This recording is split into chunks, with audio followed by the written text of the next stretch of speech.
Hello students and welcome back once again. This is your civics teacher here, and this time I am here with a new chapter of NCERT grade 6, that is Panchayat Raj.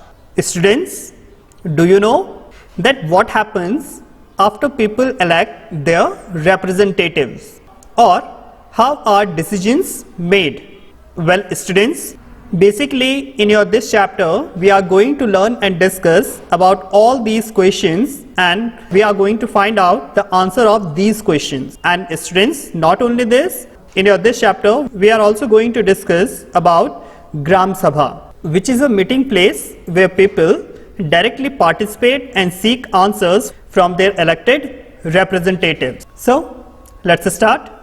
Now students, the first topic of this chapter is the Gram Sabha. Students, a Gram Sabha is an organization constituting of persons registered in the electoral rolls at the village level within the area of the Panchayat. Means it included all the members of a village who are 18 or above 18. And students, it could be only one village or a few villages.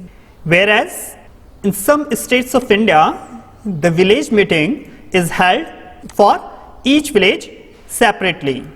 And students, as I said, that anyone who is 18 or above 18 with the right to vote is a member of Gram Sabha. And students, the meeting of the Gram Sabha generally begins with the Sarpanch or the Panchayat President, and with the members of the Panchayat, also known as Panch. And students, Panchayat is divided into different wards, that is smaller areas. And students, each ward has an elected representative who is known as a ward member, that is also known as Panch. And students, as I said, that all the members of Gram Sabha who are 18 and above 18 has a right to vote. Then students, all the members of the Gram Sabha then elect a Sarpanch, who is also known as the Panchayat President of the Gram Sabha. And students, along with the Panchayat President or Sarpanch, the ward Panchas are also elected by the members of the Gram Sabha. And then students, the ward Panchas and the Sarpanch form the Gram Panchayat. And students, all these members, means to say the Sarpanch and the ward Panchas, are elected for a period of only 5 years. Now students, along with the ward Panchas and the Sarpanch, the Gram Panchayat has a secretary also. And students, the secretary of the Gram Sabha is not elected by the persons of a Gram Sabha. In fact, a secretary is appointed by the government, and the secretary is responsible for calling the meeting of the Gram Sabha and the Gram Panchayat, and also responsible for keeping a record of all the things that are going to discuss in a Gram Sabha meeting. Students, the members of the Gram Sabha always make an eagle eye on the Gram Panchayat and makes them responsible towards the Gram Sabha. And students, why they do so? Because it is the place where all the plans for the work of the Gram Panchayat are placed before the people. And students, the members of the Gram Sabha always make sure that they prevent the Panchayat from doing wrong things like misusing the money or favoring certain people. And they also keep an eye on the elected representatives and makes them responsible towards each and every persons who elect them as their representatives. Now students, let's understand that what is Gram Panchayat and what is the role of Gram Panchayat in a Gram Sabha. Students, Gram Panchayat is the executive wing of the Gram Sabha. Means it is that organization of the Gram Sabha that implement rules, regulations, programs, plans, schemes of the government. Students, as I said, that Gram Panchayat is an executive body So the work of the Gram Panchayat has to be approved by the members of the Gram Sabha. And students, the Gram Panchayat is answerable to the Gram Sabha.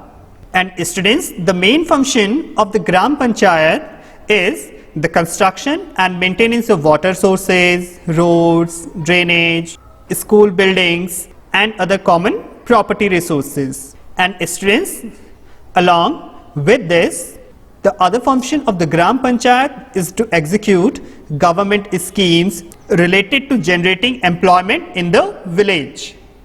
And students, for all these construction and development purposes, the Gram Sabha forms construction and development committees along with the members of the Gram Sabha and some from the Gram Panchayat. And students, then these committees work together to carry out the specific tasks like that of construction and development. Now students, let's understand that what is the role or what is the function of a Gram Panchayat. Students, as I said, the main function of the Gram Panchayat is the construction and the maintenance of the water sources, roads, drainage, school buildings and other common property resources. Secondly, the second important function of a Gram Panchayat is levying and collecting local taxes. Thirdly, executing or implementing government schemes that are generally related to providing the employments to the members of the Gram Sabha in a village. Now students, as we discussed that these are the functions of the Gram Panchayat. Now there is a question that what are the sources of funds for the Panchayat for doing all these activities? Students, well, as I said that the Gram Panchayat levying and collecting the local taxes from the Gram Sabha. So the first common sources of funds for the Panchayat are from collection of taxes on houses, marketplaces, etc. Secondly, the second sources of funds for the Panchayat is that the government scheme funds received through the various departments of the government, and they are mainly through the Jilla Panchayat. Lastly, the donations for community works that are generally donated by the Gram Sabha members. Now students, let's understand that what are the three different levels of a Panchayat.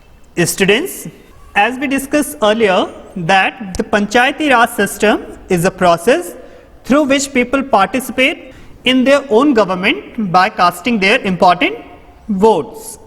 And students, it has three levels. First is the village level or the Gram Panchayat. Second is the block level or the Panchayat Samiti. Third, at the top, is the Jilla Panchayat or Jilla Parishad. And students, as we discussed earlier that in rural areas, the Gram Panchayat is the first tier, or we can say is the first level of democratic government. And at the village Panchayat level, the Panchas and the Gram Panchayat are answerable to the Gram Sabha because it is a member of the Gram Sabha who elected them. Students, as I said earlier that there are basically three levels of Panchayats, and at the village level there is a Gram Panchayat. So students, this Panchayati Raj system extends to two other levels that are at block level and district level. And students, at block level there is a Panchayat Samiti with many Gram Panchayats under it. Now above the Panchayat Samiti at district level there is a Jilla Parishad or Jilla Panchayat. And students, the work of the Jilla Panchayat or the Jilla Parishad is to make developmental plans at the district level. And students, the Jilla Panchayat along with the Panchayat Samitis regulates the money distribution among all the Gram Panchayats. And students, in India, each state in the country has its own laws regarding to the Panchayats. And students, the most important feature of our Panchayati Raj system is that it provides more and more space for all the peoples to participate and raise their voices for their betterment. Now students, with this topic here, your chapter number 5 is completed. Now I will be come back soon with another chapter. Till then, stay home, stay safe and stay healthy.